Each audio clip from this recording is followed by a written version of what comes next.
But I thought what I would do is kind of compile a list of questions that I'm getting about the essay assignment and my answers to them. And then just in an ongoing way, just keep this sort of document on Moodle under information where, students ask me a question, I answer it in an email, but then I take that and then I put it into this one document where everybody can go and look and check and see, oh, I'm having this kind of worry about the essay assignment. I want more information on it. That's my thought. And what I'm going to do here is I'm just going to go through the questions that I've answered so far, along with my answers to them. As I hope you have all noticed, there is a document under module information where I go over the essay and what it's supposed to be like and so on. But people have had additional questions following on from that. So I wanted to say a little something about that. So one question people have had is, are we writing an essay like we normally write, which is like an analysis of the essays we've read?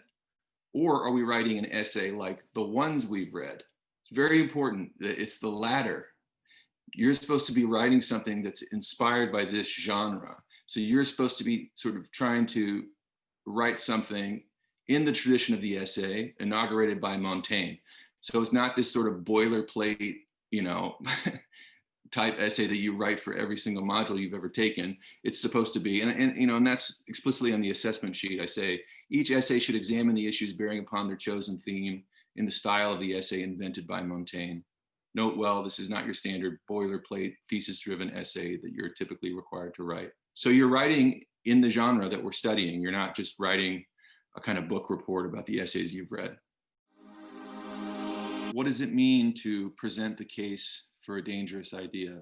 That's sort of the brief for the essay.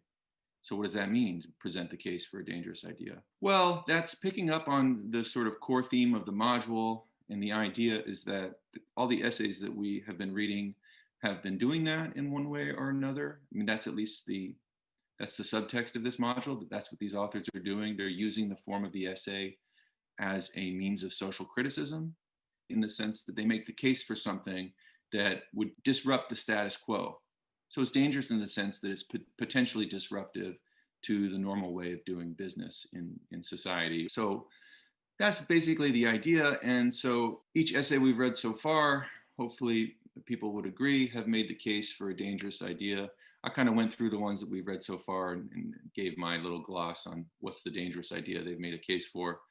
Montaigne, I think, is making the case for the possibility that Europeans aren't, in fact, superior to other populations around the globe. It's pretty straightforward that he makes a case for that. And that's a pretty dangerous idea in a colonial age where people are out building empires based on the premise that they're intrinsically superior to the people that they're colonizing. David Foster Wallace made the case that maybe animal suffering matters in a way that we've totally ignored.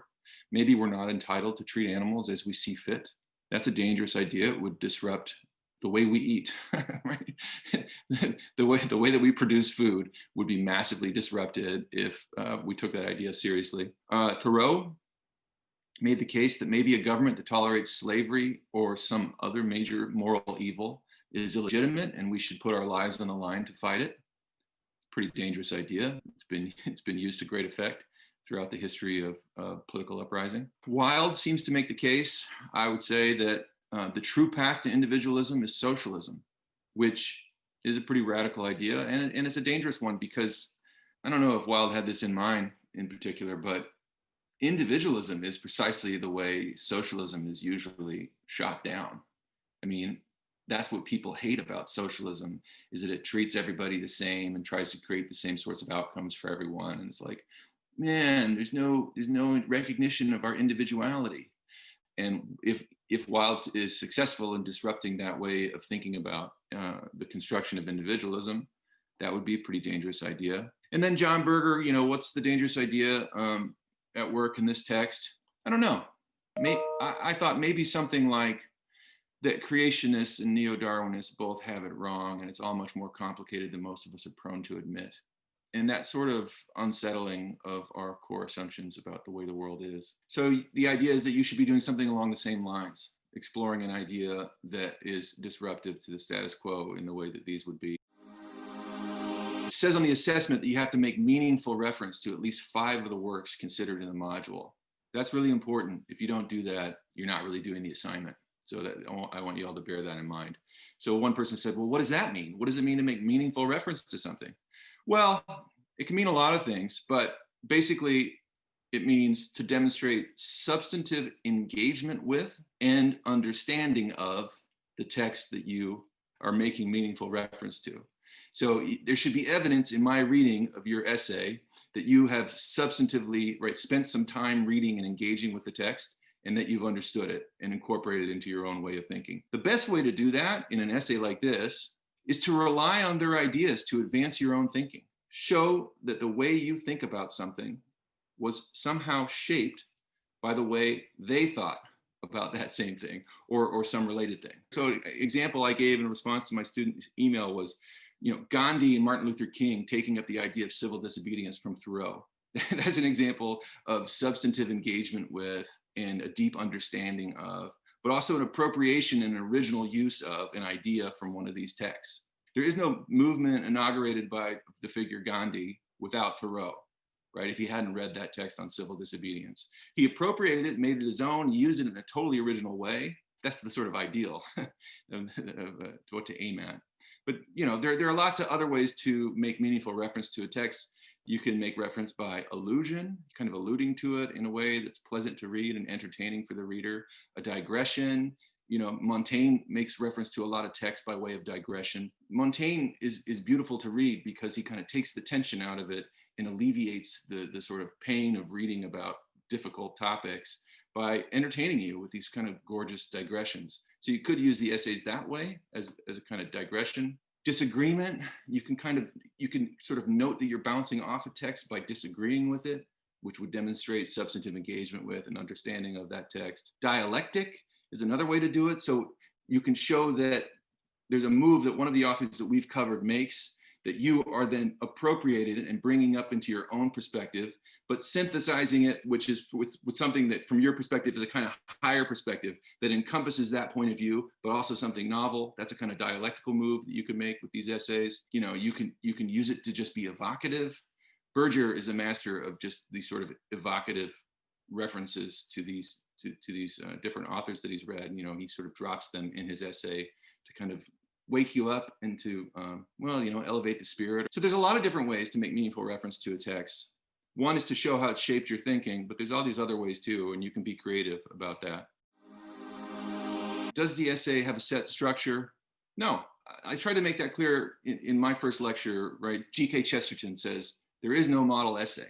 There is no sort of standard or norm for an essay. Every essay means a try and experiment. The structure of your essay should just kind of be stamped by your personality. And you've seen the different personalities and the different sort of essays that have emerged from the different personalities that we've been reading this term. And you'll also notice that you'll have an affinity for some of the personalities. Like I would hope that when you read these, you get this experience like, oh, I like this person, or oh, this is really not my kind of person, because you're going into someone's mind and like you're sort of seeing what it's like in there. And so you should have a kind of aversion or attraction response. I would think, my favorites so far have been, well, the first two, the ones that I got to teach, I loved them. But Berger, I also really loved because, well, whatever. But people have personal affinities. That's the idea. And you should be putting your personality on the page so that happens too. I'm not saying like, make me like you. That's not what I'm saying at all. I'm just saying like, be there on the page. This is a personal thing. It's not like this sort of, typical academic sort of book report on something that you could easily just snatch off the internet and submit and pretend like you wrote it. An essay, the whole point of an essay is it's a highly personal thing. And it's even more personalized for us because we've been part of this community reading this set number of texts. And now's your chance to sort of demonstrate your engagement with them. I wanted to do that so it'll be recorded for the people who aren't present. Also, if you have more questions that you still want more clarification about the assignment, please email me and then I will write answers to them and I'll put this sort of document kind of collated on Moodle where the other stuff for the essay is so that everyone has access to it.